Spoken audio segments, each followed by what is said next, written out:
বড়ই পাতার গরম পানির গোসলটা হয়ে যাবে, সেলাইওয়ালা কাপড় চোপড় কেচে দিয়ে কেটে কেটে সব খুলে নেবে। এমন জামা পরায় দিবি যেই জামা কোনোদিন পরি নাই। সাদা কাফনের কাপড়টা কিনে আনবে, দুইটা পাট্টা করবে, টান মেরে ছিঁড়বে, সেলাইও চলবে না। মাথায় বাঁধন, পায়ে বাঁধন দিয়া দিয়া চকলেটের মতো এই পাশে একটা বাঁধন, এই পাশে একটা বাঁধন দিয়া সামনে নিথর দেহ লাশটা পড়ে থাকবে। জনগণ সব খবর পাবে অমুক লোকটা মারা গেছে।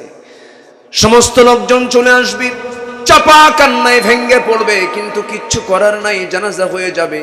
সব মোরা মুখ দেখে দেখে চলে যাবে। আমার লাশটা নিয়ে চলে যাবে কবরের দিকে, কবরে শোয়া দেবে, বাঁশ চাপা দেবে, মাটি চাপা দেবে। ওই যে বিদায় দিয়ে আসবে রে, আমি যদি হারামকে লালন করি, আমি যে কাজটাই করি না কেন, আমার এটা কোনো কাজে আসবে না। আল্লাহ তাআলা আগে তাগুতকে পরিহার করতে বলেছেন, এরপর ঈমান আনতে বলেছেন। আল্লাহ রাব্বুল আলামিন বলেন, ফামান ইয়াকফুর বিত-তাগুতি ওয়া ইউমিন বিল্লাহি ফাকাদ ইসতামসাকা বিল উরওয়াতিল বুসকা লা ফিসামা লাহা। জোরে বলুন আল্লাহু আকবার।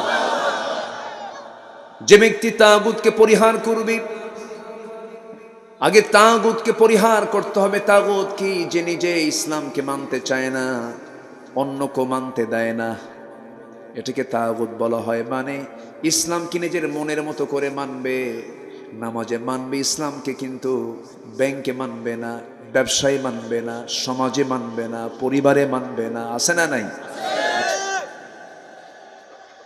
ইসলাম মানতে গেলে কন্ডিশন হলো, কোরআন খুলে দেখুন, আল্লাহ রাব্বুল আলামিন বলছেন, ইয়া আইয়ুহাল্লাযীনা আমানু দুখুলু ফিস-সিলমি কাফা ওয়া লা তাত্তাবিউ খুতুওয়াতিশ শাইতান ইন্নাহু লাকুম আদুউম মুবিন। ও ঈমানদারেরা, ইসলামের ভিতরে পরিপূর্ণরূপে দাখিল হয়ে যাও। আংশিক ঢুকবে, আংশিক ঢুকবে না, এটার ফলাফল দুনিয়াতে লাঞ্ছিত হবে, আখিরাতে ক্ষতিগ্রস্ত হয়ে যাবে। আজকে গোটা পৃথিবীতে মুসলমানদের উপরে যে নির্যাতন, মুসলমানরা আজকে যে লাঞ্ছিত হচ্ছে, বঞ্চিত হচ্ছে, ঘৃণিত হচ্ছে, এটার মূল কারণ হলো ইসলামটাকে, কোরআনটাকে আজকে মুসলমান পরিপূর্ণরূপে গ্রহণ করতে পারে নাই। ঠিক কিনা? 56টি মুসলিম রাষ্ট্র গোটা পৃথিবীতে,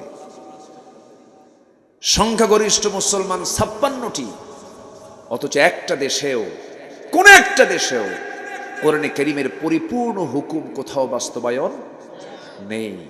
অথচ আমার নবীজির রাষ্ট্র ছিল কিসের রাষ্ট্র? বলেন, কিসের রাষ্ট্র ছিল? কোরআনের রাষ্ট্র ছিল। আমরা তার উম্মত, আমরা তার কি উম্মত, কিন্তু আমরা কোরআনটাকে সব জায়গায় আমরা প্রতিষ্ঠিত করার জন্য আন্তরিক হই নাই বলেই তো আজকে আমাদের এই চিত্র আমাদেরকে দেখতে হচ্ছে। মুসলমান তো শাসিত হওয়ার জাত নয়, মুসলমান হলো শাসকের জাত। মুসলমান পরিচালিত হবে না, গোটা মুসলমান পৃথিবীতে পরিচালনা করবে। অর্ধ পৃথিবী শাসন করেছেন খলিফা ওমর ফারুক রাদিয়াল্লাহু তাআলা আনহু। রোম চালিয়েছেন, পারস্য চালিয়েছেন।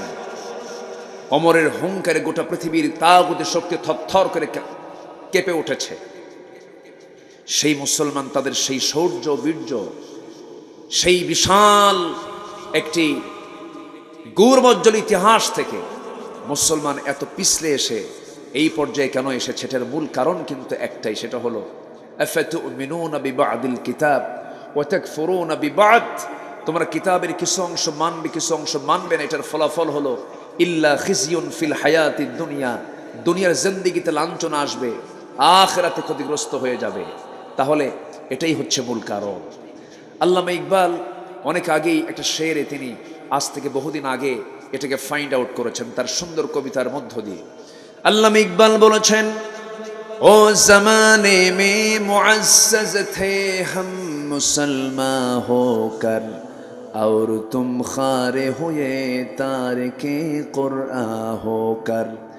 সেই যুগের মানুষেরা কোরআনে কারীমকে তাজিম করার কারণে কোরআনে কারীমকে ফলো করার কারণে গোটা পৃথিবীতে তারা শ্রেষ্ঠত্বের আসনে সমাসীন হয়েছিল। আজকে মুসলমান কোরআনটা ছেড়ে দেওয়ার কারণে, কোরআন থেকে দূরে থাকার কারণে আজকে মুসলমান গোটা পৃথিবীতে লাঞ্ছিত বঞ্চিত জাতিতে রূপ নিয়েছে কিনা। এই জন্য আমাদের সবচেয়ে বড় চ্যালেঞ্জ হলো আমরা কোরআনটাকে ধরবো আংশিক না পুরোপুরি, আংশিক না পুরোপুরি। কোরআন দিয়ে নামাজ পড়বে, কোরআন দিয়ে সমাজ গড়বে না। কোরআন দিয়ে নামাজ পড়বে, কোরআন দিয়ে তোমার অর্থনীতি চালাবে না। কোরআন দিয়ে নামাজ পড়বে, কোরআন দিয়ে তোমার পরিবার চালাবে না। কোরআন দিয়ে নামাজ পড়বে, তুমি কোরআন দিয়ে সমস্ত আইন কানুনকে মেনে চলবে না, বরঞ্চ তা তো করেই না। আবার বলে কোরআনের আইনগুলো হলো মধ্যযুগীয় আইন, এই সমস্ত আইন এখন পৃথিবীতে চলতে পারে না। এই জাতীয় কথা মুসলমানের মুখের ভাষা নয়, নাস্তিকদের ভাষা হতে পারে এটা। সব বিকিয়ে দেব, ইমান বিক্রি করা যাবে না। যেখানে গেলে আমার ইমান থাকবে না সে জায়গায় আমার যাওয়ার কোনো দরকার। কষ্ট হচ্ছে আপনাদের? আল্লাহর কসম করে বলি, আমি কাউকে লক্ষ্য করে, আমি কাউকে ইঙ্গিত দিয়ে, আমি কাউকে গালমন্দ করার জন্য এখানে আসিনি। কিন্তু আমি যদি মদের বিরুদ্ধে কথা বলি, মদের বোতলওয়ালা খুশি হবে না।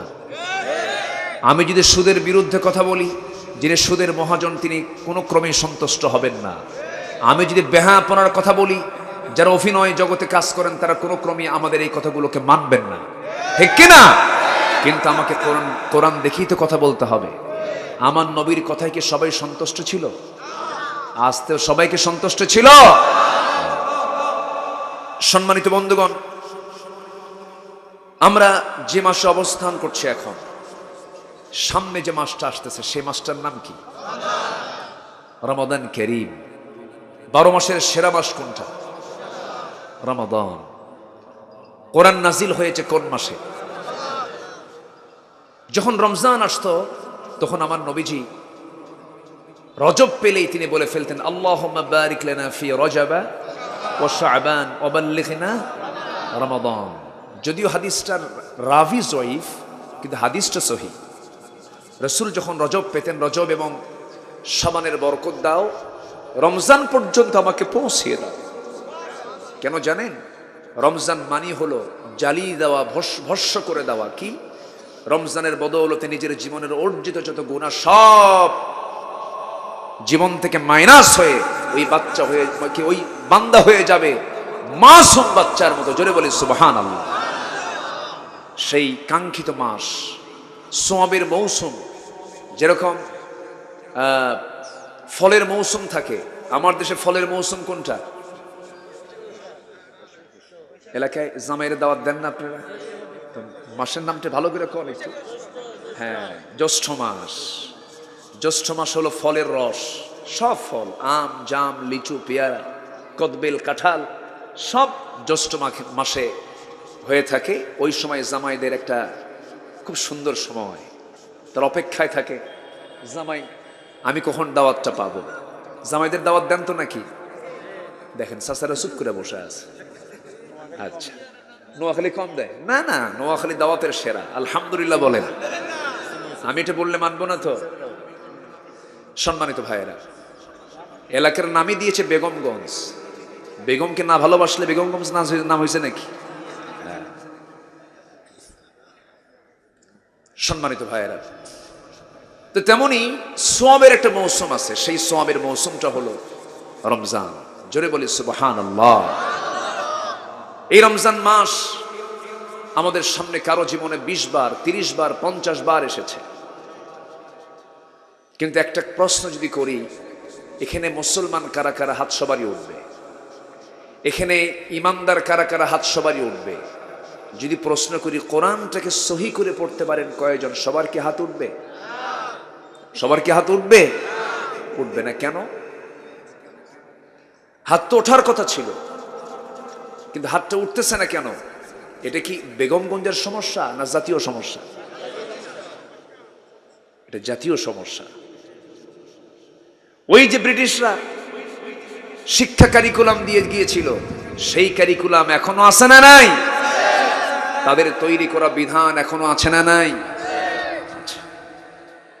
ওরা রাস্তায় হাঁটে ডান দিক দিয়ে, না না না, আমেরিকা ইউরোপের মানুষ রাস্তায় হাঁটে হলো, রাশিয়াও তো ডানে হাঁটে, ডানে চলে, গাড়িটা ডানে চলে তারা, আর আমাদের চালায় কোন দিকে?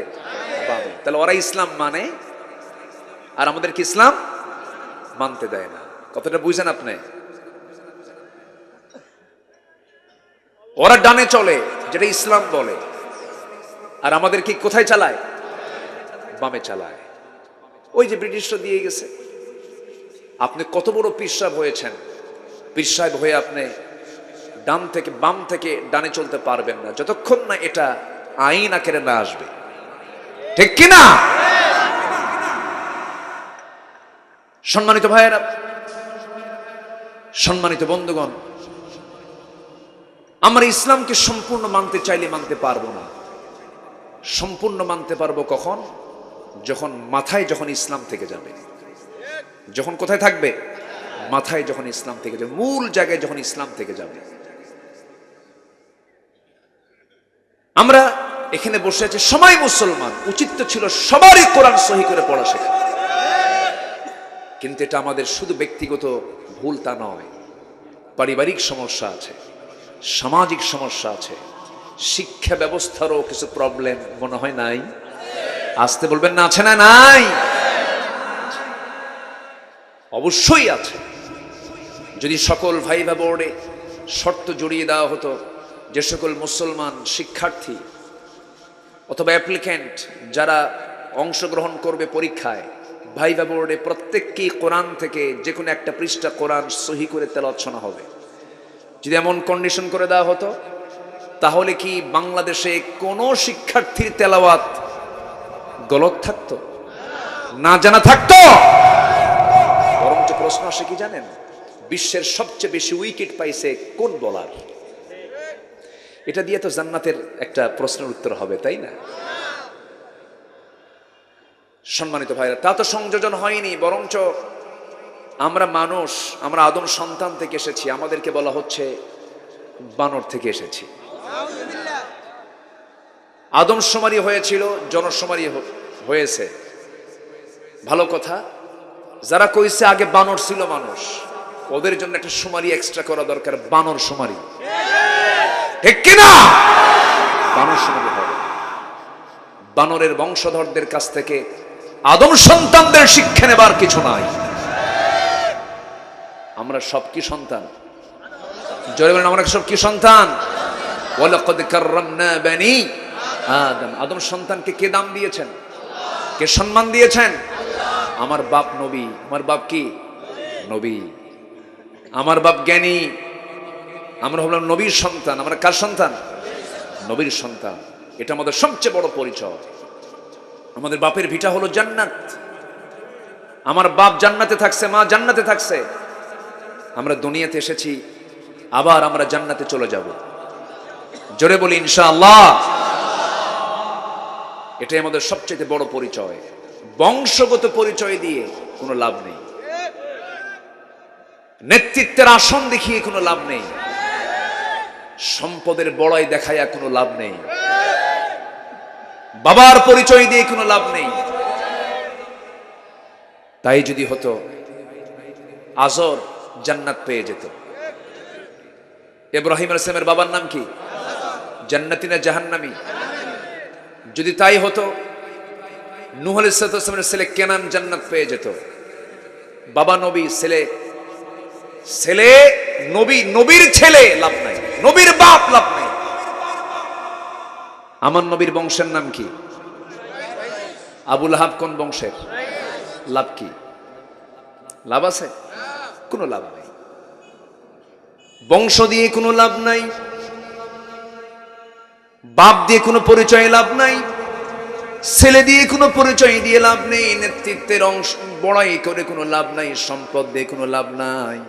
আল্লাহ রাব্বুল আলামিন বলছেন, ইন্না খালাকনাকুম মিন যাকারিন ওয়া উনসা ওয়া জাআলনাকুম শুউবান ওয়া ক্বাবাইলা লিতাআরাফু ইন্না আকরামাকুম ইনদাল্লাহি أتقاكم আমি তোমাদেরকে এক পুরুষ এবং এক নারী থেকে সৃষ্টি করেছি, বিভিন্ন ভাষা দিয়েছি, গোত্র গোত্র ভাগ করে দিয়েছি, সম্প্রদায় করে দিয়েছি, যেন তোমরা একে অপরকে চিনতে পারো। তোমাদের মধ্যে জেনে রেখে দিও, সেই বান্দা আমার কাছে সবচেয়ে বেশি দামি, যে বিশাল বড় রাষ্ট্রপতি, প্রধানমন্ত্রী, প্রেসিডেন্ট, এমপি, মন্ত্রী নয়, আমার কাছে সেই লোকটাই সবচেয়ে বেশি বড় দামি, যে প্রেসিডেন্ট ভবনের সামনে রাস্তার ফকিরও যদি হয়, সে যে আমাকে বেশি ভয় করে, সেই বান্দা আমার কাছে সবচাইতে বেশি দামি। জোরে বলুন সুবহানাল্লাহ। আমরা দামি হতে চাই কার কাছে? আসতে বলবেন না, কার কাছে? এই জন্য আমরা একমাত্র বন্ধু বানাবো কাকে? বন্ধু বানানোর জন্য কি শেখা দরকার? আসতে বলবেন না, কি শেখা দরকার? এটা আল্লাহর চিঠি, আমাকে দিয়েছেন কে? এই চিঠি পড়ে উত্তর রেডি করবে কে? আল্লাহ দিয়েছেন চিঠি, এটা চিঠি পড়ে উত্তর রেডি করব আমরা। জোরে বলি ইনশাআল্লাহ। আপ তো রেডি করে ফেলবো, সমস্ত প্রশ্ন উত্তরগুলো আমরা দুনিয়াতেই প্রস্তুত করে ফেলবো, আমলগুলো করে ফেলবো। আমার বন্ধুগণ, বুড়ো চাচার বয়স 60 বছর হয়ে গেছে। বুড়ো চাচাকে যখন বলি, চাচা কোরআনটা পড়েন, নামাজ তো সহি হচ্ছে না, কে বাবা মুখে আসে না। কিন্তু চাচাকে যখন বলি, চাচা বেগমগঞ্জ পৌরসভার সামনে 10 কাঠা জমি আছে আপনার, সেই জমিটার দাগ নাম্বার কত? 83। কি কথা কি বুঝতেছেন আপনারা? চাচা আমার দাগ নাম্বার জানেন। যখন চাচা দেখি নোয়াখালীর জসকোটির বারান্দায় সপ্তাহে 2 দিন ফাইল নিয়ে ঘোরাফেরা করেন, যখন বলা হয় চাচা বুড়া মানুষ, এই জসকোটের বারান্দায় সপ্তাহে 2 দিন করে ফাইল নিয়ে খুব দৌড়াদৌড়ি করেন, কি হয়েছে আপনার? বাবা 10 বিঘা জমির মামলা চলে, এই 10 বিঘা জমির মামলার রায় সামনে হবে, আমার উকিলটি একটু বসে কম, মাঝে মাঝে উকিলরে বুদ্ধি দেই, উকিলকেও বুদ্ধি দিতে পারেন। জমির দাগ নাম্বার তার জানা আছে, কোন জমির দাগ, কোন জমির মাপ, সব তার টনটনা মাথায় সব কিছু আছে। 70-80 বছরের জিন্দেগির জন্য যদি এত কিছুর তথ্যগুলো মুখস্থ থেকে যায়, সর্বনিম্ন যে জান্নাত বান্দাকে দেওয়া হবে 10টা পৃথিবীর মতো একটা জান্নাত, সেই জান্নাতের কি দাগ নাম্বার আছে না নাই? সেই দাগ নাম্বার কোথায় আছে? কোথায় আছে বলেন? কোরআনে আছে। এই জন্য আগামী রমজান কারো জীবনে 20 বার 30 বার আসছে, এবার আমরা একটা প্ল্যান করব। সবার কাছে আমার 1 নম্বর জোর দাবি, সেটা হলো মুসলমান হিসেবে কোরআন শেখা কি বলেন? ফরজ। আগামী রমজান হবে কোরআন শেখার রমজান। আসতে কয় আর এটা জোরে বলেন না ভাই। আমি বেলায়েত ভাইকে বলবো, আগামী রমজানে আপনি এই এলাকায় গ্রুপ করে করে কোরআন শেখার জন্য একটা টিম আপনি গঠন করে ফেলুন। জোরে বলি ইনশাআল্লাহ। এটাই একটি বিশাল সফলতার দিক, মাহফিল কবুল হয়ে যাবে। আল্লাহ তুমি এই সুন্দর যে আমরা উদ্যোগ নিতে চাচ্ছি, এতগুলো মানুষ যদি আমরা কোরআন সহি করে পড়তে পারি, এটা আমরা কত দূর এগিয়ে গেলাম। কোরআন আমার আপনার পক্ষে সুপারিশ করবে। জোরে বলি সুবহানাল্লাহ। আমার ভাইয়েরা, আমার বন্ধুগণ, জান্নাতের দাগ নাম্বার আছে কোথায় দেখেন? সূরা কাহাফ, ইন্নাল্লাযীনা আমানু ওয়া আমিলুস সালিহাতি কানাত লাহুম জান্নাতুল ফিরদাউসি নুজুলা খালিদিনা ফিহা লা ইয়াবগুনা আনহা হিওয়ালা। জান্নাতের দাগ নাম্বার দেওয়া আছে সূরা মুমিনুনে। 1 নম্বর জান্নাত কারা পাবে? ওয়াল্লাযীনা হুম আলা সালাওয়াতিহিম ইউহাফিযুন উলাইকা হুমুল ওয়ারিসুন আল্লাযীনা ইয়ারিসুনাল ফিরদাউসা হুম ফিহা খালিদুন। জোরে বলুন আল্লাহু আকবার। নামাজ যারা খুশুর সঙ্গে আদায় করবে, অনর্থক কথা যারা মুখ থেকে বের করবে না, ইমানদারের মুখের কথা হবে দলিলের মতো। দলিল লিখতে যেমন দলিল লেখক বারবার চিন্তা করে লেখে, দলিলে যদি কোনো ভুল দাগ নাম্বার তোলে দলিল টিকবে নাকি, তেমন ইমানদারের মুখ হবে দলিলের মতো। দলিল লিখতে যেমন বারবার চিন্তা করে, লিখতে হয় একজন ইমানদারের মুখের জবান হবে দরুলের মতো, মুখ থেকে অযাচিত কোনো কথা বের হবে না। যারা যাকাত ঠিক মতো দিবি, যারা লজ্জাস্থানের হেফাজত করবি, যারা আমানত ঠিক রাখবি, ওয়াহাদিহিম রাউন, যারা ওয়াদা ঠিক রাখবে, অঙ্গীকার ঠিক রাখবে, যারা নামাজটাকে সুন্দর করে যত্ন করে আদায় করবে, আল্লাহ বলছেন এই সমস্ত বান্দার জন্য আমি আল্লাহ জান্নাতুল ফেরদাউসের ওয়ারিস তাকে বানাইয়া দেব। সবাইকে জান্নাত পেতে চাই নাকি? সবাইকে জান্নাত পেতে চাই নাকি? সামনে রমজান আসতেছে, রমজানকে কাজে লাগাবো। এক নাম্বার কি শিখবো আমরা বলেন? একটা মেসেজ কিন্তু আমি আপনাকে দিয়ে দিলাম, এটা মাথায় রাখবেন। আপনি আব্দুল্লাহ আল আমিন নগণ্য গোলাম এই পরামর্শ দিয়ে গেছে, কাজে লাগবে একদিন। আমার বন্ধুগণ, এই দুনিয়া ছেড়ে আমিও যাব, আপনিও যাবেন। এই যে আমার বেলায়েত ভাই বসে আছেন, এই জায়গা আমার ভাইজান বসে আছেন, আরো মুরব্বী আজম এখানে বসে আছেন। হঠাৎ করে এখানে কি মালাকুল মউত আসতে পারে না? ধরুন একজনের মৃত্যু হয়ে গেল, মৃত্যু হওয়ার সঙ্গে সঙ্গে হাজার হাজার মানুষ আপনি আমার কি করতে পারবেন? বড় জোর স্বাস্থ্য কমপ্লেক্সকে ফোন দিয়ে অ্যাম্বুলেন্স হাজির করায় দিবেন, এখানে আসবে অ্যাম্বুলেন্স। চোখের পানি ফেলতে ফেলতে লাশটা ধরে নিয়ে গাড়ির মধ্যে তুলায় দিবেন, গাড়িতে উঠায়া দিয়া ড্রাইভার কি বলে দিবেন, যা ড্রাইভার লাশটা বাড়িতে পৌঁছায় দাও। কিন্তু বাড়িতে নিয়ে যাবে, কিন্তু বাড়িওয়ালা কেউ ঘরের মধ্যে তুলবে না, বউ তুলবে না, ছেলে তুলবে না, ভাই তুলবে না, কেউ তুলবে না রে। সব আমাকে বারান্দাতেও রাখতে দেবে না, ঘরেও তুলতে দেবে না।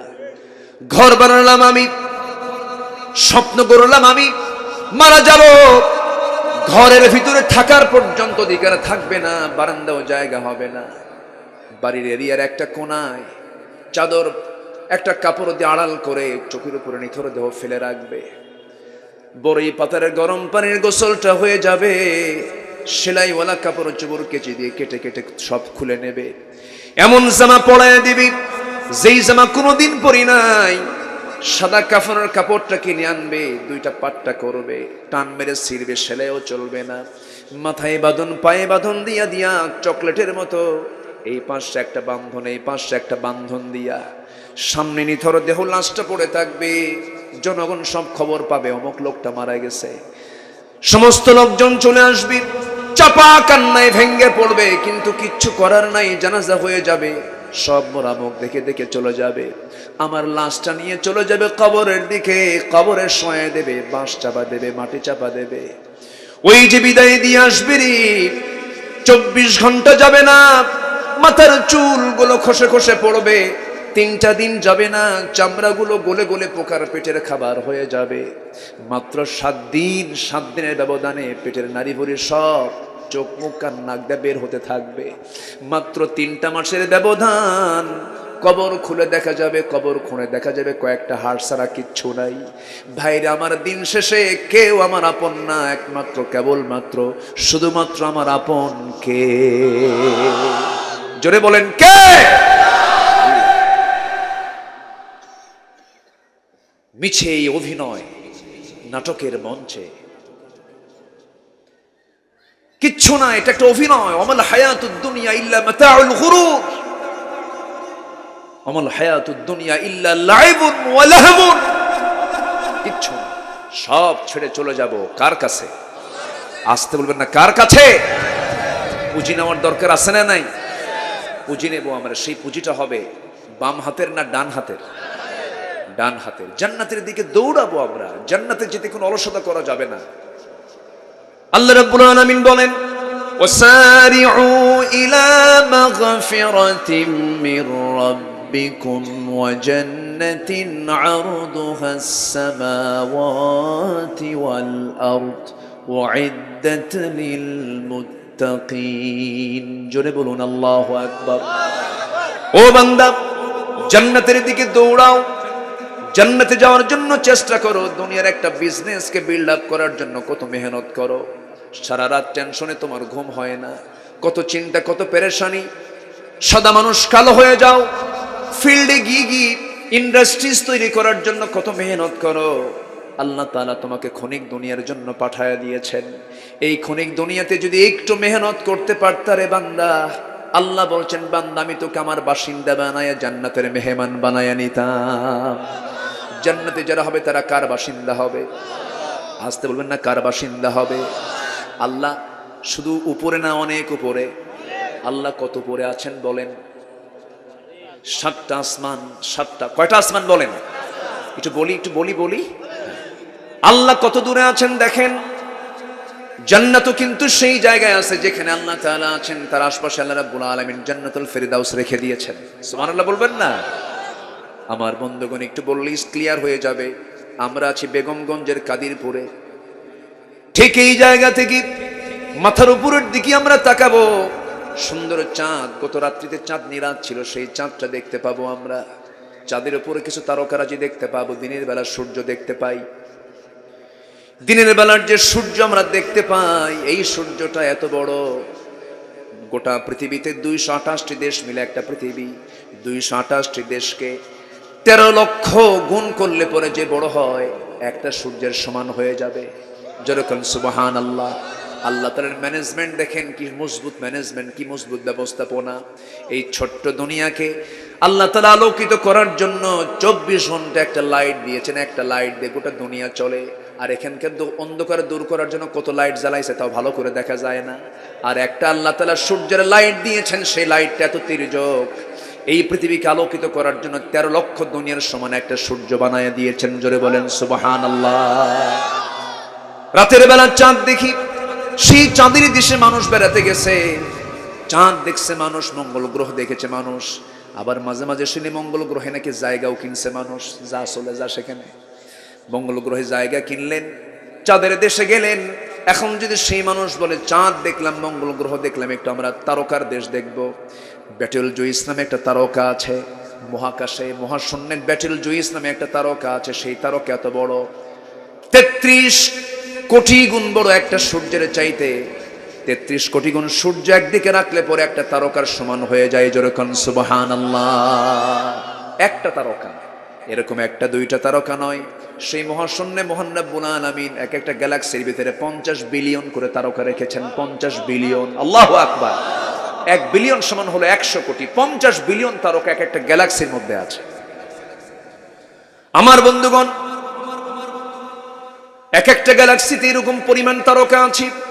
যদি কোনো বান্দা মনে করে আমি একটু তারকার দেশ বেড়াতে যাব, সবচেয়ে নিকটবর্তী তারকার নাম হলো প্রক্সিমা সেন্ট্রাই। প্রক্সিমা সেন্ট্রাই যদি কেউ যেতে চায়, পৃথিবীর সবচেয়ে নিকটবর্তী তারকার দেশ। এই দুনিয়া থেকে যদি কেউ সফরে যেতে চায়, দুনিয়ার কোনো ফ্লাইট দিয়ে হবে না, নভোযান লাগবে। দ্রুতগামী নভোযান হলো অ্যাপোলো 11। অ্যাপোলো 11-এর গতি হলো প্রতি ঘন্টায় 39,000 কিলোমিটার। প্রতি ঘন্টায় 39,000 কিলোমিটার। এই গতিবেগে যদি কেউ যেতে চায়, ওই তারকার দেশে যেতে সময় লেগে যাবে 1,15,000 বছর মাত্র। যাবেন কারা কারা? হাত তোলেন, বলেন সম্ভব?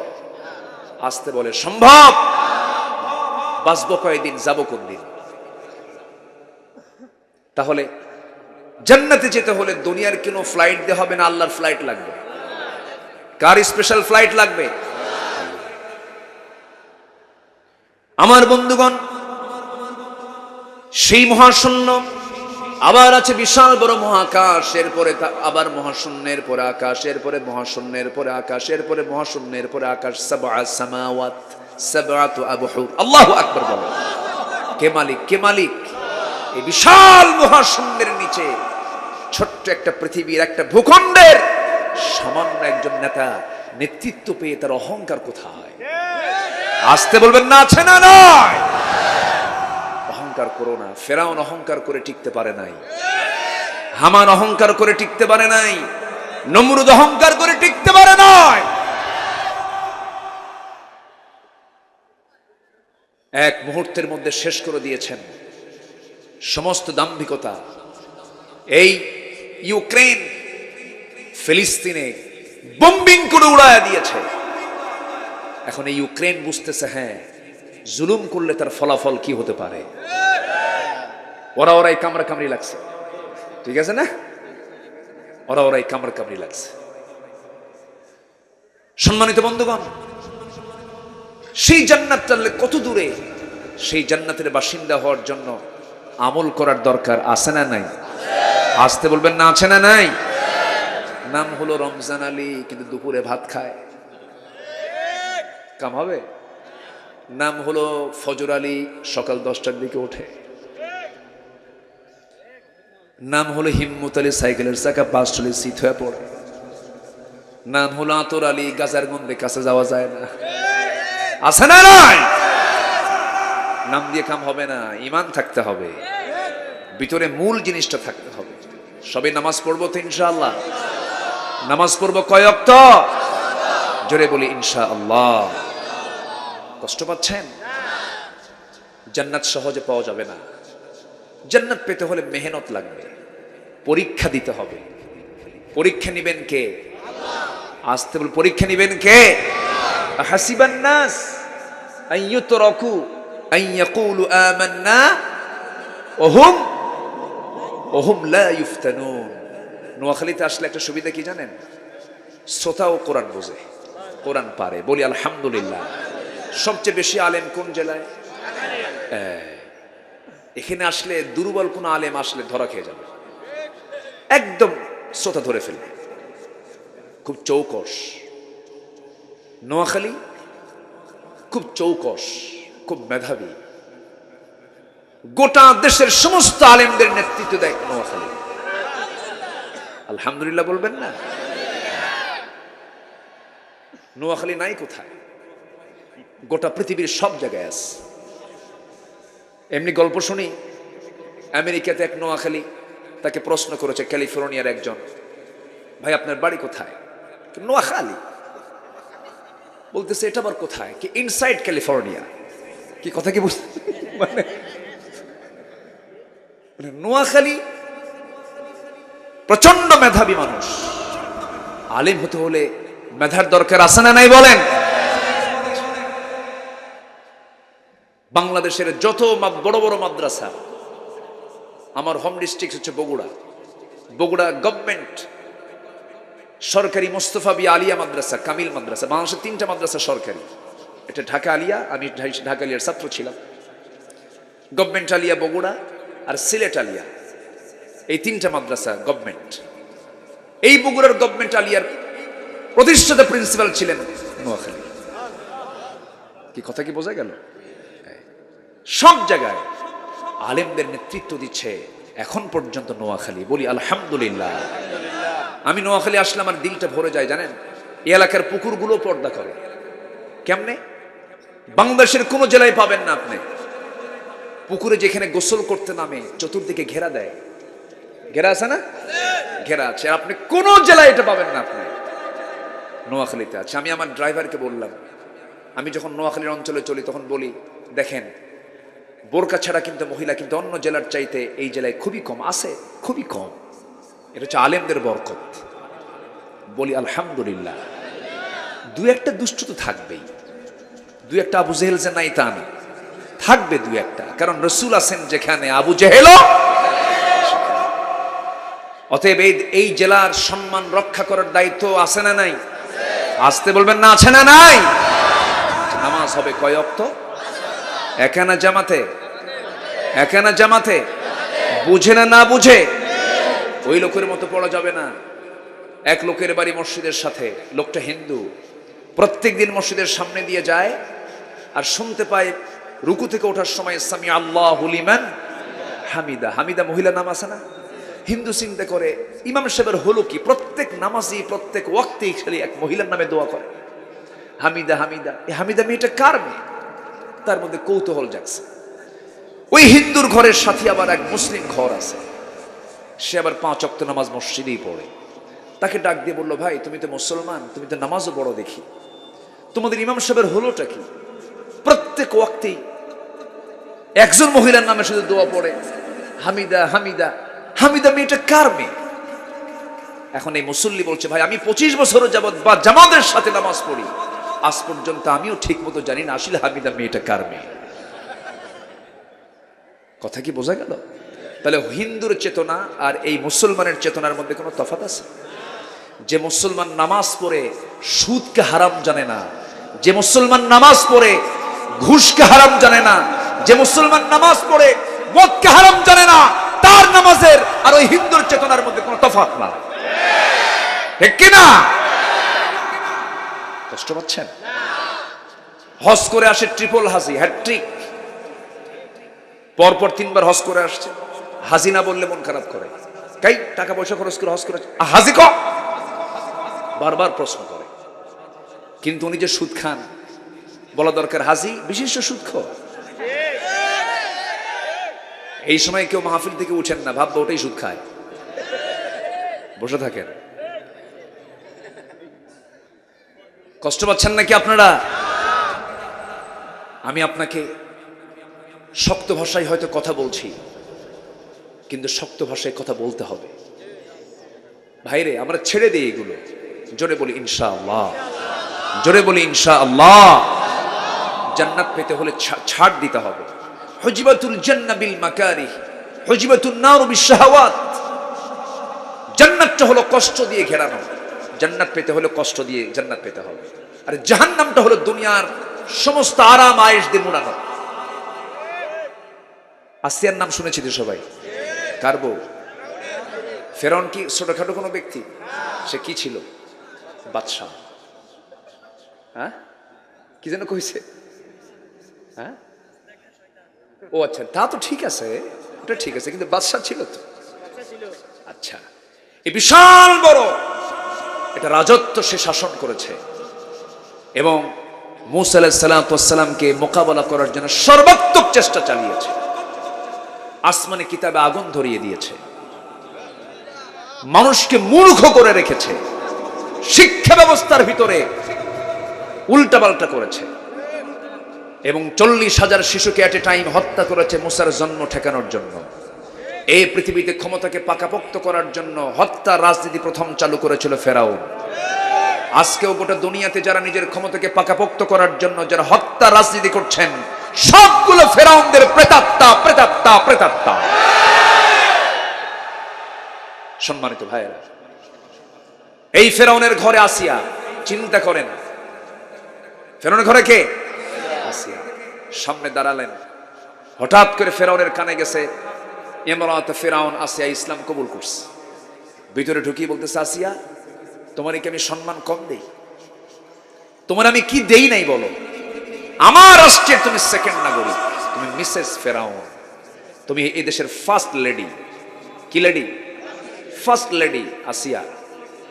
তুমি আমার পরে আমার এই রাষ্ট্রের তোমার স্থান, আর তুমি আমার সাথে এরকম বেঈমানি করলে। দেখছেন, বেঈমান আরেকজনকে বেঈমান করে। কি কথা কি বুঝতেছেন? আসিয়া বলতেছে, আমার স্বামী, আমি আপনাকে ভালোবাসি, আপনি আমার স্বামী, আপনার কাছে আমার যৌবন, আমার কাছে আপনার যৌবন। আমি আপনাকে খুব ভালোবেসে একটা কথা বলি, কি জান্নাত কি নেব না আমরা? সুবহানাল্লাহ বলবেন না? তাহলে আমাদের টার্গেট কি হতে হবে বলেন? জান্নাত কি নেব না আমরা? সুন্দর করে বললেন। ফেরাউন বলে, শোনো, তোমার ওয়াজ আমার সব জানা আছে। যারা দুষ্ট তারা কি জানে না? আমার নবীর তেলাওয়াত সবচেয়ে বেশি শুনছে কে জানেন? এই তো, এই এলাকায় ওয়াজ করলে তো সব জানেন আপনারা। বলি আলহামদুলিল্লাহ। আমার নবীর কোরআন তেলাওয়াত সবচেয়ে বেশি শুনছে কে? আবু জেহেল। আবু জেহেল কি কম জানতো? ফেরাউন বলতেছে, আসিয়া শোনো, তোমার সব আওয়াজ আমার জানা আছে। আমি জানি মুসা সত্য নবী, আল্লাহ সত্য, কিন্তু আমার ক্ষমতা আমি ছাড়বো না। আমার তখ্ত, আমার এই জায়গায়, আমার রাষ্ট্রে, আমার আইন ছাড়া কিছু চলবে না। আনা রব্বুকুমুল আলা। যেরকম নাউযুবিল্লাহ। আনা রব্বুকুমুল আলার তাফসীর কিন্তু এটাই। সে কিন্তু বলে নাই যে আমি আকাশ বানাইছি, আমি মানুষ বানাইছি, আমি সমুদ্র বানাইছি, না। সে বলেছে আমি এই রাষ্ট্রের একমাত্র আইনদাতা। রব মানে হচ্ছে আইনদাতা। সে রব বলতে আইনদাতা বুঝাইছে। আমি ক্ষমতা, আমি পাওয়ার। আসিয়া বললেন, আমার স্বামী, আপনি যেটাই বলেন আমি আপনাকে সম্মান রেখে বলছি। আমি জানি না আপনি আমাকে কি করবেন, তবে একটা কথা, আমার প্রতি অত্যাচার যত বাড়বে আমার ঈমান তত মজবুত থেকে মজবুত হয়ে যাবে। আসিয়া আলাইহিস সালাতু ওয়াস সালাম এমন কথা যখন বলে ফেললেন, ফেরাউন বলছে, আসিয়া শোনো, আমি তোমার জন্য কি করি নাই সব তো করেছি। দেখি আমার মন্ত্রী পরিষদ নিয়ে বসবো, আমি কি করি দেখি। হামান বলতেছে, ফেরাউন শোনো, বুকের শত্রু বড় শত্রু, ঘরের শত্রু বড় শত্রু, এটাকে শুরুতেই শেষ করে দিতে হবে।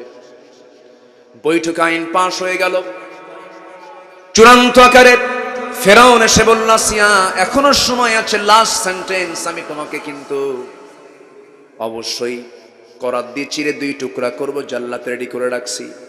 আসিয়া বলছেন, স্বামী আমার, আপনি আমার জন্য কি করবেন জানি না, কিন্তু আমার আল্লাহ আমার নাকের মধ্যে জান্নাতের ঘ্রাণ ঢুকায়া দিয়েছে। আমরা কি পেতে চাই বলেন? বলেন কি পেতে চাই? আমাদের টার্গেট হলো জান্নাত পাওয়া। এই জান্নাতের কামনায় আসিয়া আলাইহিস সালাতু ওয়াস সালাম দেখেন রাষ্ট্রের সকল ফ্যাসিলিটি তিনি বর্জন করলেন, দুনিয়ার ক্ষণিকের মান সম্মানকে তিনি বর্জন করলেন, খ্যাতিকে বর্জন করলেন, সবকিছুকে বর্জন করে সামনে যখন জল্লাদ করাত নিয়ে যখন তার সামনে দাঁড়ায় গেছে, কপাল বরাবর যখন নিয়ে গেছে, এখন তার কপালটা মাঝখান দিয়ে চিরে 2 ভাগ করে তাকে দুনিয়া থেকে বিদায় করবে। এমন সময় আসিয়া আলাইহিস সালাতু ওয়াস সালাম এই কঠিন মুহূর্তে ইমানের পরীক্ষায় তিনি কেমন করে পাশ করেছেন দেখেন, কি সুন্দর করে একটা দোয়া করেছেন। সেই দোয়াটা, তার কিতাব হলো তাওরাত কিতাব, তিনি তাওরাত কিতাবের অনুসারে ছিলেন, কিন্তু তার দোয়াটা আল্লাহ রাব্বুল আলামিন কোরআনের মতো কিতাবে ঢুকায় দিয়েছেন। এমন সুন্দর করে দোয়া করলেন। কি দোয়া? যারা পারেন ঠোঁট মিলিয়ে বলুন, সূরা তাহরিমের মধ্যে এসেছে, রব্বি বিনিলি ইনদাকা বাইতান ফিল জান্নাতি ওয়া নাজ্জিনি মিন ফিরআউনা ওয়া আমালিহি। আয় আল্লাহ তাআলা, তুমি আমার জন্য বানিয়ে দিবি, রব্বি বিনিলি ইনদাকা, তুমি আমার জন্য বানায়া দেবে তোমার কাছে। ইনদাকা মানে তোমার কাছে, যারা আরবি বুঝেন, ইনদুন মানে নিকট, সবচেয়ে কাছে যাকে বোঝায়। এই যে আমার ভাইটা আমার কাছে আছে, আমার কাছে আরবিতে হলো ইনদি, আর তোমার কাছে মানে হলো ইনদাকা। এত কাছাকাছি যদি হয়, এটাই হলো ইনদি শব্দ প্রয়োগ করা হয়। সেই সময় আল্লাহকে বলছেন, আল্লাহ আমি তোমার কাছে, তুমি আমার জন্য বানায় দেবে ইনদাকা, তোমার কাছে, বাইতান একটা ঘর, ফিল জান্নাত, জান্নাতের মধ্যে ছোট্ট একটা ঘর আমাকে দিবা, বেশি ঘর নেব না, তবে তোমার ঘর, আমার ঘরটা যেন হওয়া চাই তোমার ঘরের দেওয়ালের সাথে। জোরে বলি সুবহানাল্লাহ। আল্লাহ কেমন কাছে আমরা টানবো, জোরে বলি ইনশাআল্লাহ। আল্লাহ বলেন, বান্দারে তুই যখন ওযু বানায় নামাজে দাঁড়াস, তুই বান্দা আমাকে দেখতে পাস না, কিন্তু আমি তোকে দেখতে পাই রে বান্দা। তুই আমার সামনে যখন দাঁড়াস নামাজে, আমি তোর সামনে দাঁড়ায় তোকে দেখি। বান্দা যখন 1 হাত আল্লাহর দিকে আগায়, আল্লাহ তার দিকে 10 হাত আগান। বান্দা যখন হেঁটে হেঁটে আসে আল্লাহর দিকে, ইদা তাকাররাবাল আবদু ইলাইয়া, যখন কোনো বান্দা আমার দিকে হেঁটে হেঁটে আসে, আমি তার দিকে দৌড়ে দৌড়ে যাই। যখন কোনো বান্দা আমার দিকে 1 হাত আগায়, আমি তার দিকে 10 হাত আগাই। বান্দা যদি তোমার দিল থেকে যদি ইখলাসের সাথে যদি তওবার নিমিত্তে যদি 1 ফোঁটা চোখের পানি ফেলতে পারো, আল্লাহ বলছেন তোমার 1 ফোঁটা চোখের পানি দিয়া দুনিয়ার 7 সমুদ্রের পানি দিয়ে জাহান্নাম নিভবে না, কিন্তু তোমার 1 ফোঁটা চোখের পানি দিয়া 7 জাহান্নামের আগুন নিভায়া দিয়ে আমি তোমাকে জান্নাতের মেহমান বানাইয়া নেব। আমার ভাইরা, সেই জন্য আমাদের টার্গেট হবে জান্নাত। আমাদের টার্গেট হবে কি? জান্নাত। জান্নাত পেতে হলে আল্লাহর কাছ থেকে পুরস্কারটা নিতে হবে। আল্লাহ বলছেন, বান্দারে 7টা কাজ করো, আমার কাছে আসো, আমি তোমাকে আমার নিজ হাতে তোমাকে পুরস্কার দেব। যেরকম সুবহানাল্লাহ। মূল আয়াতের দিকে আমরা চলে আসি আস্তে আস্তে করে। আল্লাহ রাব্বুল আলামিন বলেন, والذين يجتنبون كبائر الإثم والفواحش وإذا ما غضبوا هم يغفرون والذين استجابوا لربهم وأقاموا الصلاة وأمرهم شورى بينهم ومما رزقناهم ينفقون। জোরে বলুন আল্লাহু আকবার। আল্লাহ রাব্বুল আলামিন বলছেন 7টা কাজের 1 নাম্বার কাজ হলো, যারা পাপকে যারা ছেড়ে দেবে, পাপকে যারা বর্জন করবে, পাপকে যারা নিয়ন্ত্রণ করবে। আমি যদি এখানে প্রশ্ন করি, কার জীবনে পাপ নাই এমন কেউ হাত তুলতে পারবেন নাকি? পাপ ছাড়া কোনো লোক আছেন নাকি? পাপ তো থাকবে, কিন্তু অপরাধের মধ্যে কিছু মাত্রা আছে। ধরুন আপনাকে কেউ একটা থাপ্পড় মেরেছে, এটা একটা অপরাধ। আপনাকে কেউ লাঠি দিয়ে বাড়ি মেরে হাত ভেঙে দিয়েছে, এটা একটা অপরাধ। তার চাইতে ছোট না বড়? আবার আপনাকে এমন ভাবে মারলো, রক্তাক্ত করে আপনাকে দুনিয়া থেকে বিদায় করলো, এটা অপরাধ। 3 অপরাধ কি একরকম নাকি? 3 অপরাধের শাস্তিও একরকম নাকি? তেমনি দুনিয়ার জিন্দেগিতে আল্লাহর দৃষ্টিতে বান্দার কিছু দোষ আছে। আল্লাহ বলছেন, শোনো বান্দা, কিছু কিছু দোষ আছে, সেই দোষের দিকে আমি আল্লাহ তাকাবই না, কিন্তু কিছু কিছু দোষ আছে, সেই দোষকে আমি আল্লাহ কখনো ক্ষমা করব না। আসুন সেগুলো একটু জানবো। গুনাহ নাই ফেরেশতার, গুনাহগার নাই ফেরেশতার। আমাদের গুনাহ হবে, গুনাহ আছে, কিন্তু পরিকল্পিত প্ল্যান করে কোনো গুনাহ করা যাবে না। হঠাৎ করে গুনাহ হয়ে গেছে, আল্লাহর কাছে মাফ চেয়ে নেবে। এক মহিলা সাহাবী আমার নবীর কাছে এসে কান্দে, হাউমাউ করে কাঁদতেছে। রাসূল বলেন, মহিলা কান্দো কেন হুজুর? আমি জিনা করে ফেলেছি। আমার নবীজি বলেন, না তুমি জিনা করো নাই। না হুজুর আমি জিনা করে ফেলেছি। না তুমি করো নাই। না হুজুর আমি জিনা করে ফেলেছি। না তুমি করো নাই। রাসূল এই জন্য তাকে না বললেন, কারণ জিনার জন্য সাক্ষী লাগে 4 জন। কয়জন? 4 জন। তার কোনো সাক্ষী নেই। তিনি বলেন, ইয়া রাসূলুল্লাহ, আপনি যতবার আমাকে বলবেন আমি ততবার আমি নিজেই নিজের অপরাধের রাজ সাক্ষী।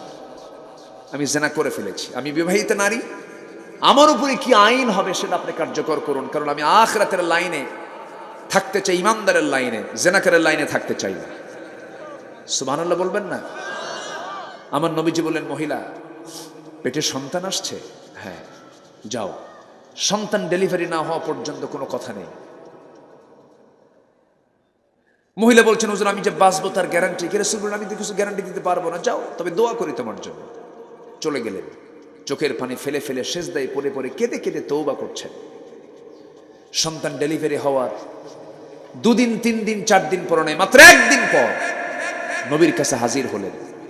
হাজির হয়ে বলছেন, ইয়া রাসূলুল্লাহ,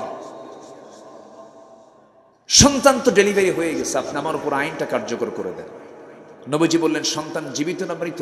জীবিত। হাউলাইনি কামিলাইন, যাও, সন্তানকে তোমার দুধ পান করাতে হবে, কারণ তোমার সন্তানের হক তোমার স্তনে আছে, দুধ খাওয়া, যাও। মহিলা বলছেন, হুজুর আমি যদি না বাঁচি কিছুই করার নেই, তোমার সন্তানকে দেখতে হবে, যাও, আমি তোমার জন্য দোয়া করে দিচ্ছি।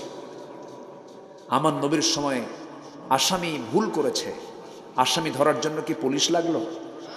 আসতে বলে জেলখানার দরকার হলো? আসামি নিজেই হাজির হয়ে গেল বিচারপতির সামনে।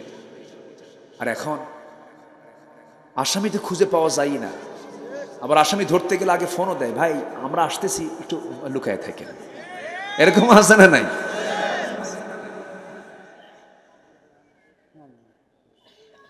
আমার নবীজি বলে দিলেন, যাও, সন্তানকে 6 মাস দুধ খাওয়ায়া, অন্য খাবার খাওয়ায়া অভ্যাস করে, দুধ টোটালি বন্ধ করে সন্তানকে কোলে করে নিয়ে তৃতীয়বারের মতো নবীর কাছে এসে বলছেন, ইয়া রাসূলুল্লাহ, আমাকে আর আজকে ফেরত দিবেন না, আমি আর ফেরত যেতে চাই না, আমার উপরে আপনি আইনটা কার্যকর করে দেন।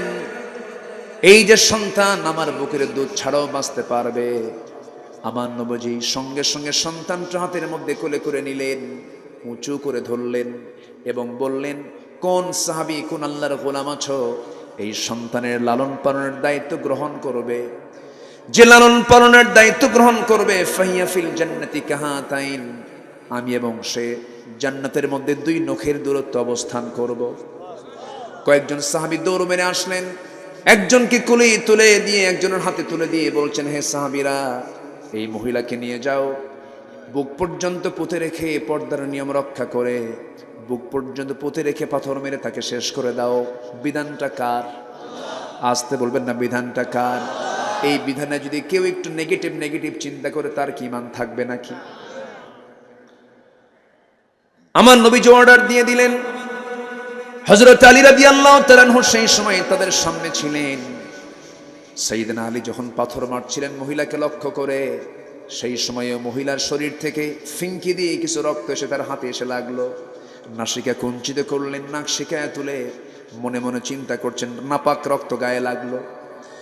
নবীর সামনে গিয়ে বলছেন, হুজুর আমরা যখন তাকে পাথর মারছিলাম কয়েক ফোঁটা রক্ত আমার হাতে এসে লেগেছে, এই নাপাক রক্ত আমার গায়ে লাগলো। রাসূল বলছেন, ও আলী, তুমি কার রক্তকে নাপাক রক্ত বলো? তুমি কি জানো ওই মহিলার রক্ত জমিনে স্পর্শ হওয়ার পূর্বে আল্লাহ তাআলা তাকে জান্নাতের মেহমান বানায় নিয়েছে? আমার ভাইয়েরা, গুনাহ করেছি, মাফ চেয়ে নেব কার কাছে? আল্লাহর কাছে। আমার নবীজি বললেন, আলী যা বলেছে বলো, ছাড় বলার দরকার নাই। ওই মহিলার জানাজার আয়োজন করো। জানাজা কেউ পড়াবেন, আমি রাসূল নিজেই তার জানাজার দায়িত্ব পালন করব। নবীজি নিজে জানাজার নেতৃত্ব দিলেন। জানাজার শেষান্তে আমার নবীজি বললেন, ও সাহাবীরা, এই মহিলা জীবনের শেষ সময় পর্যন্ত যে পরিমাণ তওবা করেছে, এই তওবা যদি এই মদিনার ৭০ জন গুনাহগারদের মাঝে যদি বন্টন করে দেওয়া হতো, ৭০ জনকে মাফ করে আল্লাহ তাআলা ৭০ জনকে জান্নাত দিয়ে দিতেন। আমার ভাইরা, সেই তওবার রাস্তা খোলা আছে না নাই? আসতে বলবেন না, আছে না নাই? আচ্ছা, তওবার রাস্তা খোলা আছে। আমরা মেহেরবানি করি, যত গুনাহ করেছি প্ল্যান করবার, জীবনে কোনো গুনাহ করব না। আল্লাহ বলছেন, যারা গুনাহকে নিয়ন্ত্রণ করবে, আল্লাযীনা ইয়াজতানিবুনা কাবাইরাল ইসমি, বড় বড় গুনাহ যারা ছেড়ে দেবে, বড় বড় গুনাহকে যারা বর্জন করবে। আল্লাহ রাব্বুল আলামিন আরেক জায়গায় এই আয়াতের তাফসীর আরেক আয়াতে এসেছে, ইন তাজতানিবু কাবাইরা মা তুনহাউনা আনহু নুকাফির আনকুম সাইয়্যাতিকুম ওয়া নুদখিলকুম মুদখালান কারীমা। তুমি যদি বড় বড় কবিরা গুনাহগুলো ছেড়ে দাও, তোমার জীবনে ছোটখাটো গুনার দিকে আমি আল্লাহ নিজেই তাকাবো না। তোমাকে সমস্ত গুনাহগুলো মাফ করে আমি তোমাকে সম্মানজনক জান্নাত আমি তোমাকে দিয়ে দেব। এই জন্য আমাদের সবচেয়ে বড় চ্যালেঞ্জ কবিরা গুনাহগুলো ছেড়ে দেওয়া। কবিরা গুনাহগুলো কি কি? 3টা গুনাহ। একটা হাদিস এসেছে 3টা গুনাহ। আলা উনাব্বিউকুম বিআকবারিল কাবাইর, আমি কি তোমাদেরকে বড় বড় কবিরা গুনার কথা বলবো নাকি? রাসূল এবার বললেন, 1 নম্বর হলো আল ইশরাকু বিল্লাহ, নাম্বার 2 হলো উকুকুল ওয়ালিদাইন, নাম্বার 3 হলো কাউলুজ জুর, নাম্বার 1 হলো আল্লাহর সঙ্গে শিরিক করা, নাম্বার 2 হলো পিতামাতার সঙ্গে নাফরমানি করা, খারাপ আচরণ করা, নাম্বার 3 হলো বেহুদা কথা মুখ থেকে বের করা। এই 3টা বড় বড় গুনাহ মনে হয় আজকের সমাজে নাই। আসতে বলবেন না, আছে না নাই? আজকের সমাজে শিক্ষার হার বেশি না কম? শিক্ষার হার কম না বেশি? বাপ মার সেবার হার, এটা আবার কোন শিক্ষা রে বাবা? কি কথা কি বুঝতেছেন? শিক্ষার হার বেশি, কিন্তু বাবা মার যে সেবা করতে হবে সেটার হার কমে গেছে।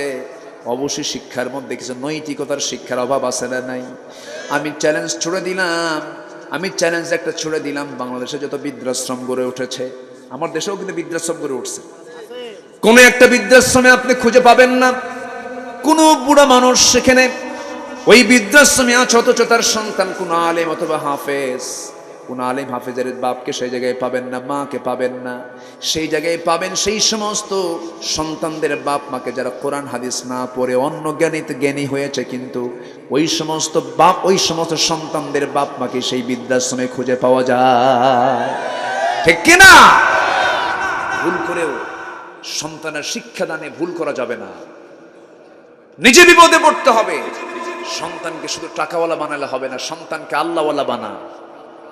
শুধু টাকাওয়ালা বানাবেন, বুড়ো বয়সে ওই সন্তানের চেহারার দিকে তাকাতে আপনি ভয় পাবেন। আর সন্তানকে আল্লাহওয়ালা বানাবেন, সন্তান আপনাকে দেখে ভয় পাবে। সন্তান ভাববে, আমার বাপ যদি খুশি হয় আমার আল্লাহ খুশি হবে। জোরে বলি সুবহানাল্লাহ।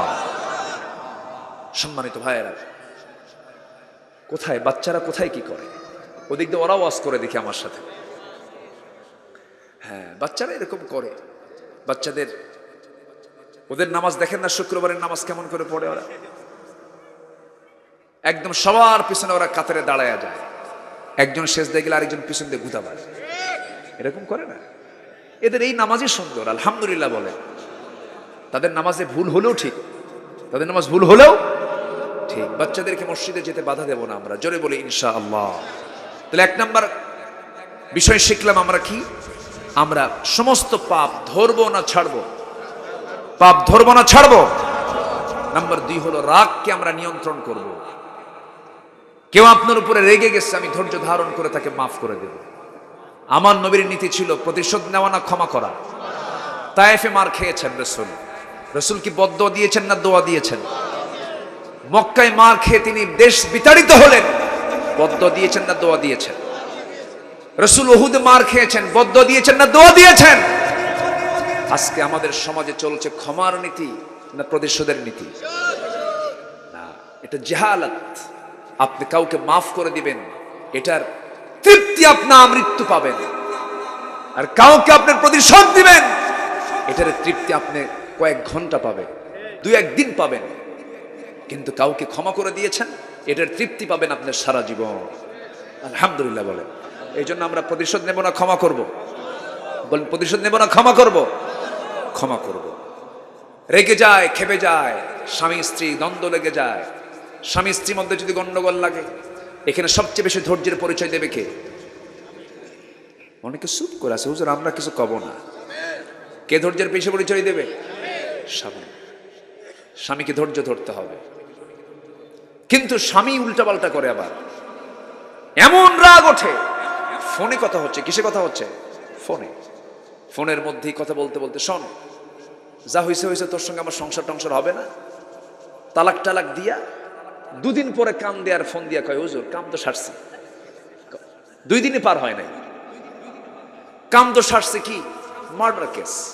কি মার্ডার কেস? হুজুর বউ তো তালাক দিছে, সাথে শাশুড়িও তালাক দিছে। শাশুড়ি তালাক মানে? হুজুর ওটার উপর রাগ বেশি আরো। এই যে আপনি তালাকটা দিলেন, আবার ফোন দিয়েছেন কেন? হুজুর রাগের মাথায় দিছিলাম। আচ্ছা, কেউ কি মহাব্বত করে বউরে তালাক দেয়? আস্তে করে ডাক দেখায়, ময়না রাগ কইরো না, আমি তোমারে তালাক দিলাম, এরকম করে নাকি? তালাক কি? তালাক কি আনন্দের বিষয়? আনন্দের বিষয়? তালাক তো রাগেরই বিষয়। অসংখ্য পরিবার, কথাগুলো কিন্তু গুরুত্বপূর্ণ। অসংখ্য পরিবার আমার দেশে আছে, স্বামী স্ত্রীর নামে সংসার করছে, তারা কিন্তু চলছে জেনার কারবার। কি বলবো? এটা হচ্ছে রাগের ফলাফল। কিসের ফলাফল? আল্লাহ বলছেন রাগ করো না। রেগে যাবে, হেরে যাবে। যিনি চেয়ারম্যান হবেন, চেয়ারম্যান হতে গেলে যে কি ধৈর্য লাগে, জনপ্রতিনিধি হতে যে কি ধৈর্য লাগে, একজন হুজুর হতে গেলেও প্রচুর ধৈর্য লাগে। কতজন কত কথা বলে, হুজুররাই দেশ খাইলো, শেয়ার বাজার হুজুররা খাইছে, হলমার্ক কেলেঙ্কারি হুজুররা করছে, ব্যাংক রিজার্ভ চুরি হুজুররা করেছে, অথচ হাত করা পড়ে হলো হুজুরদের হাতে। ঠিক কিনা? সম্মানিত ভাইয়েরা, দায়িত্ব পালন করতে গেলে অনেক গালি শুনতে হয়। যে ধৈর্য ধরতে পারবে সে সামনের দিকে এগিয়ে যাবে, দুনিয়াতেও আখিরাতেও। আলহামদুলিল্লাহ বলে আমরা ধৈর্য ধরবো। জোরে বলি ইনশাআল্লাহ। ধৈর্যের পুরস্কার হলো জান্নাত, এবং আল্লাহ তাকে ভালোবাসেন যে ধৈর্যশীল। ইন্নাল্লাহা মাআস সাবিরিন। এই আয়াতটা সবাই জানি আমরা। এই আয়াত দিয়ে আবার কয়, শোন ইন্নাল্লাহা মাআস সাবিরিন, তাছাড়া তোরে খাইয়া ফেলে দিতাম। দেখছেন কথা কিন্তু ঠিকই বুঝতে, আবার লাভ হলো। আচ্ছা, নাম্বার 3 হলো ওয়াল্লাযীনা ইসতাজাবু লিরাব্বিহিম, যারা আল্লাহর ডাকে সাড়া দেয়। আমরা কার ডাকে সাড়া দেব? আজান যখন হবে কোথায় যাব? আজকে এখানে নামাজ হবে না ইনশাআল্লাহ? নামাজ হবে না? সবাইকে পড়বো নামাজ, 5 ওয়াক্ত নামাজ পড়বো। কারা কারা একটু হাত তুলে দেখা। জোরে বলি ইয়া আল্লাহ, আমাদেরকে 5 ওয়াক্ত সালাত আদায় করার তৌফিক তুমি আল্লাহ দিয়া দাও। জোরে বলি আমিন, আরো জোরে আমিন। হাত নামান। বাড়িতে মা বোন আছে না নাই? পর্দা করে? আছে পর্দা? মার্কেটে যায়? ও আচ্ছা, ঠিক আছে, হেটাও যায়।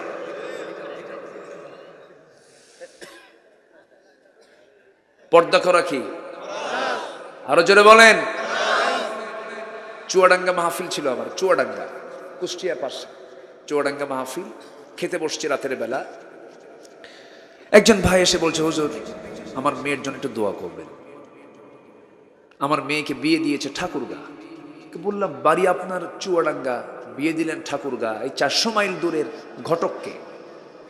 বলতেছে, হুজুর ঘটক হলো মোবাইল। ঘটককে? তো বললাম, মোবাইল কেন কিনে দিলেন? হুজুর মেয়ে সায়েন্সে পড়ে, ইন্টারে পড়ে, বলে যে বায়োলজির ক্লাস করতে হয় অনলাইনে, ভালো ভালো দেখা যায় এরকম একটা ভালো মোবাইল দিয়েছে 40,000 টাকা দিয়ে কিনা। ওর মেয়ের বাপ বলতেছে ভালো করে পড়াশোনা করুক, কিন্তু ও যে এই অনলাইন করতে গিয়ে যে ওই অনলাইন খুলছে তা তো জানি না। 3 দিন কোনো খবর নাই হুজুর। 4th দিনের মাথায় আমাকে ফোন দিয়ে বলতেছে উনি মেয়ের বাপ বলতেছে, ফোন দিয়ে বলতেছে, আব্বু আমরা ভালো আছি। আমরা বোঝেন নাই, আমি দিকে কি হয়েছে আমরা, এবং আমাদের সকল কাজ সম্পূর্ণ হইয়া গিয়াছে। যদি কোনো মেয়ের বাবা তার মেয়েকে বিয়ে দিতে না পারেন, খুব আবারক হচ্ছে না, বিয়ে দিতে পারছেন না, দয়া করে একটা করে মোবাইল কিনিয়ে দিবেন। আমার আর এর চাইতে শক্ত ভাষায় বলার আর কোনো ভাষা নাই। আজকে ছোট থেকে শুরু করে, শিশু থেকে শুরু করে অবাল বৃদ্ধ বনিতা এই মোবাইল আসক্তিতে আক্রান্ত। আমি কি ভুল বলছি? মোবাইল এখন মানুষ চালায় না, মানুষ কি মোবাইল চালায়। মোবাইল কিছু কিছু লোক আছে এমন গভীর মনোযোগ মোবাইলে, মোবাইল দেখতেছে, এ ভাই আমি কি ভুল বলতেছি? বলে আমার কাছে মনে হয় কি জানেন, প্রতিবন্ধী। আমি কি ভুল বলছি? যাকে মোবাইল চালায় তার মোবাইল ব্যবহার করা জায়েজ নাই, যে মোবাইল চালাতে পারবে তার জন্য জায়েজ। আমার কথা কি বুঝতে পারলেন? যে মোবাইলের দ্বারা পরিচালিত তার ব্যবহার করা জায়েজ নাই, যে মোবাইলকে পরিকল্পনায় চালাতে পারবে সে চালাতে পারবে। শিশুর হাতে যদি আপেল দিয়ে আর একটা চাকু দিয়ে বলেন, বাবা আপেলটা কাটো তো, শিশুকে আপেল কাটবে না হাত কাটবে? খেয়াল করব আমরা কত প্রবাসীর সংসার যে তছনছ হয়ে গেছে মোবাইল দিয়া। আমি কি ভুল বলতেছি? যারা জনপ্রতিনিধি তারা সব খবর রাখে। কত পরিবার, সেদিন কোথায় যেন মাহফিল, এক মাহফিলে এসপি মহোদয় আমার পাশে বসা, উনি বললেন হুজুর মাদক নিয়ে কথা বলবেন, আত্মহত্যা নিয়ে কিছু কথা বলবেন, আর এই মোবাইলের মানে মোবাইলের যে মিস ইউজ, কি যেন গেমস কি কয়, দেখেন সব মুখস্থ, সব দক্ষ তো। এই যুবকেরা আকাম কুকাম করা যাবে না, সবই তো ঠিক কয়, সব তো ব্যাঠিক হয়ে যায়। তুমি যা দেখছো তোমার পিছনে দেখার একজন, তিনি কে? আসতে বলবেন না, তিনি কে? আল্লাহর ডাকে সাড়া দাও। তোমাকে আলেয়া ডাকবে, তোমাকে নার্গিস ডাকবে, তোমাকে সুন্দরী মেয়ে তোমাকে অফার করবে, তুমি বলবে ইন্নী আখাফুল্লাহ, আমি আল্লাহকে ভয় করি। আল্লাহ বলছেন, ও যুবক আমি তোমাকে আমার আর শাজিমের ছায়ার মেহমান বানাবো। চিন্তা করা যায় কি কথা, দামি কথা। সাবআতু ইযিল্লুহুমুল্লাহু ফি যিল্লিহি ইয়াউমুল লা যিল্লা ইল্লা যিল্লুহু, 7 শ্রেণীকে আমি আরশের ছায়ার নিচে স্থান দেব। তার মধ্যে একটা যুবক, যে যুবক রাজুলুন ইযা দাআতহু ইমরাতুন যাত হাসাবিন ওয়া জামালিন ইন্নী আখাফুল্লাহ, সুন্দরী নারী তাকে প্রস্তাব দিচ্ছে, সে বলছে আমি আল্লাহকে ভয় করি। ইউসুফ আলাইহিস সালাতু ওয়াস সালামকে কি প্রস্তাবটা দিল, ইউসুফ আলাইহিস সালাতু ওয়াস সালাম সেই প্রস্তাব কি গ্রহণ করেছেন না প্রত্যাখ্যান করেছেন? ফলাফলে কষ্ট হলো, জেল খাটলেন ঠিকই, কিন্তু তার নিজের চরিত্রকে অটুট রেখেছেন, মজবুত রেখেছেন। যুবকরা আজকের এই দুনিয়ার চ্যালেঞ্জ মোকাবেলায়, এই দুনিয়ার এই অপসংস্কৃতিকে মোকাবেলা করতে হবে, তোমাকে 3টা কাজ করতে হবে। আল্লাহ তাআলা তোমার রিজিককে ডাবল বানায় দিবেন। শুনবা?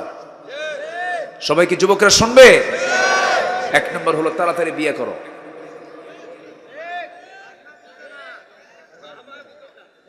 ও একজন কয় বাবা মাই বোঝে না, বাপ মা বোঝে না, কথা ঠিক তো? তাহলে দোষ তো বাপ মারও আছে। যখন ছেলে বলে আব্বা নামাজ পড়ি, আব্বা আমি একটু দিন মেনে চলে, আব্বা আজকের এই সমাজের অপসংস্কৃতিতে বিয়ে শাদী করো। কিসের বিয়ে রে তোর? বিয়ে কিসের? 1 পয়সা কামাই নাই, এই ধমকে ধমকে আছে না নাই? আল্লাহ বলছেন বিয়ে করো, আল্লাহ বলছেন বিয়ে করো, আমি তোমাকে ডাবল ধনী বানায় দেব। কার কথা? কার কথা বলেন? আল্লাহর কথা। আমার নবীজি বিয়ের আগে গরিব ছিলেন, বিয়ের পরে কি হয়েছেন? এই দেশেও যত মিলিয়নার বিলিয়নার সব বিয়ের আগে ধনী না বিয়ের পরে ধনী? বিয়ের পরেই তো বরকত হয়। বিয়ের পরে কি হয়? বরকত হয়। বিয়ে করে নিবা আব্বা আম্মাকে বাদ দিয়া। আসতে কয় আব্বা আম্মা দরকার আছে না নাই? আব্বা আম্মাকে সাথে নিয়ে বিয়ে করে নিবা, আল্লাহ তাআলা বরকত দিয়ে দিবেন। আলহামদুলিল্লাহ। অনেকে বলে হুজুর সব গুছায় নিয়ে বিয়ে করবো, জীবনে গুছান হবে না তোমার। বিয়ে করে গুছায় নিতে হবে, বিয়েটাই হলো গোছালো জীবন। মাছ মারতে গেছেন, মাছ ধরেছেন জাল ভরা, কিন্তু মাছের যে মাছ রাখার যে পাত্র এলাকে কি বলে? খলি। খলি, আচ্ছা খলি, খলির তলা নাই, মাছ থাকবে? থাকবে না। সেই খলির তলা হলো বউ। খলির তলা কি? বউ। চরিত্র ঠিক থেকে যাবে, সব ঠিক থেকে যাবে। বলি আলহামদুলিল্লাহ, জোরে বলি আলহামদুলিল্লাহ। আমার নবীজি মেয়েকে বিয়ে দিয়েছেন ফাতিমাকে ধনীর সাথে না গরিবের সাথে? গরিবের সাথে। সব ধনীরা বিয়ের প্রস্তাব দেয়, রাসূল বলেন নট এলাও, যাও। সবার শেষে সাইয়েদনা আলী নবীর সামনে দাঁড়ায় আছেন। রাসূল বলেন আলী ব্যাপার কি, কিছু বলবা? হুজুর কি যে বলবো নিজেও জানি না। তুমি কি আমার মেয়েকে বিয়ে করবা? হুজুর দিলে করা যায়, কি করবা? যে টাকা পয়সা আছে। হুজুর টাকা পাবেন কই? বাড়ি তো নাই আমার। বিশ্ব নবীর বিশ্ব সভার সভাপতি, বিশ্বের সেরা মানুষ, তার মেয়েকে বিয়ে দিচ্ছেন, ঘর নাই। সুবহানাল্লাহ বলবেন না? আর এখন মেয়ের বাবারা ডিমান্ড করে, ছেলে কি করে, ছেলের পাশ কি, ছেলের অফিস কোথায়, কোন দেশের সিটিজেন, মঙ্গল গ্রহে অফিস আছে তো? একটা বার দেখে না ছেলের মুখে দাড়ি আছে কিনা, নামাজ পড়ে কিনা, দিনদার ইমানদার কিনা। টাকা দিয়ে শান্তি হবে না, টাকা দিয়ে শান্তি হয় না। টাকা কামাই করলেন, টাকা পয়সা রিজিক ঠিক আছে, কিন্তু বাড়িতে যায় দেখেন বউ লাইন মারে আরেক জায়গায়, শান্তি থাকবে? মেয়েটা আরেক জায়গায় ইয়া বাখা সিধে পড়ে থাকে, ছেলেটার বালিশের তলে পিস্তল বের হয়, লাভ আছে? এই জন্য আমরা ইসলামকে মেনে চললে আমরা সম্পূর্ণ রিজিক পেয়ে যাব। বলি আলহামদুলিল্লাহ। আল্লাহ কবুল করুন, আল্লাহ কবুল করুন। বিয়ে হবে, বিয়ে হয়ে গেল। সাইয়েদনা আলীকে বলেন আলী তোমার কাছে কোনো টাকা পয়সা নাই? হুজুর কোনো টাকা পয়সা নাই।